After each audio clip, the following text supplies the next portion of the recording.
So, NCAA basketball muna tayo, no? EYAC at saka Binild o EYAC at saka CSB.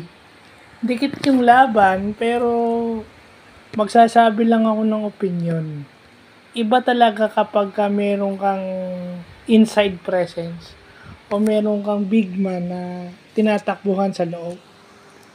Kasi, ang mangyayari nun, yung mga teammates mo at saka yung defense is not focusing on the guards. Kasi kung maganda yung laro ng bigs, ang focus sila is yung bigs eh. So yung mga shooter mo at saka yung mga slashers mo, may space yan drive. Kasi pag lumabas ka, hahatake mo yung depensa palabas. So may space na yung shooter, may shooting space na yung shooter, at may driving lane na yung slasher. Hindi maganda yung laro ng Gosum. Dahil nga marami siyang foul, matagal siya nakaupo. At saka yung isang play nun, na napuwersa si Mig Oxon na pumasa imbis na panira niya na, yun eh.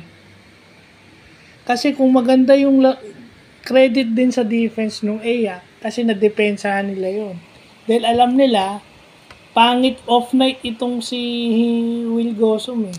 Wala pa siya masyadong ginagawa nung second half. Maganda yung ginagawa ni JP Maguliano doon sa kabila. So, yun yung malaking factor doon. If Will Gosum matches JP Maguliano for point for point, malamang nanalo yung Binil. Ganun talaga, no? Pagka MVP ka, nag-i-slump ng konti yung laro mo. Dahil nadedepensahan ka rin, medyo nagkakaroon ka ng mga off night. Yung Letran nga, defending champion eh. Nasa baba ng standing. Di ba, from a team standpoint, dapat ano na yung Letran. Ganun talaga dahil may bullseye ka eh. Individually, ang may bullseye talaga si Gosum. So kailangan lang ibalik niya yung dating yung laro, yung dating niyang kumpiyansa para matulungan niya yung Binil umangat. Kasi 4-4 na sila, so nasa baba na yun. Samantala yung nakalaban nila 5-3 na. Kasi pag hindi maganda, kahit nandun yung bigs mo, nandun si Gosum, pero kung hindi mo maganda yung laro, ang focus ng depensa niyan, dun sa mga perimeter players na maganda yung laro ng Oxon, ilang games na, di ba? Di na puwersa ng turnover. O tsaka yun, di ba? Malakas sana yung lineup ng Binil, pero dalawang player sa game na to yung na-injured. Yung Cortesa na-injured. Yung Harke na-injured, hindi na naibalik.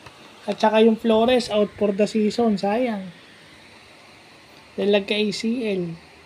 So, sana, dahil nga meron na silang tatlo, baka hindi makalaro yung dalawa pang na-injured next game. So, kailangan iangat na ni Will Gosum yung kanyang performance level. Hindi siya pwedeng kasi mataas yung expectation sa kanya. Ganoon talaga pag MVP ka.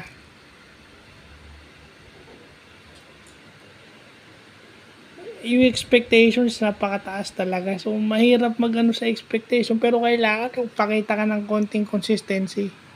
At saka yung kagustuhan mo mag-produce at makatulong sa team mo every game. Game in, game out yun. So, yun lang po.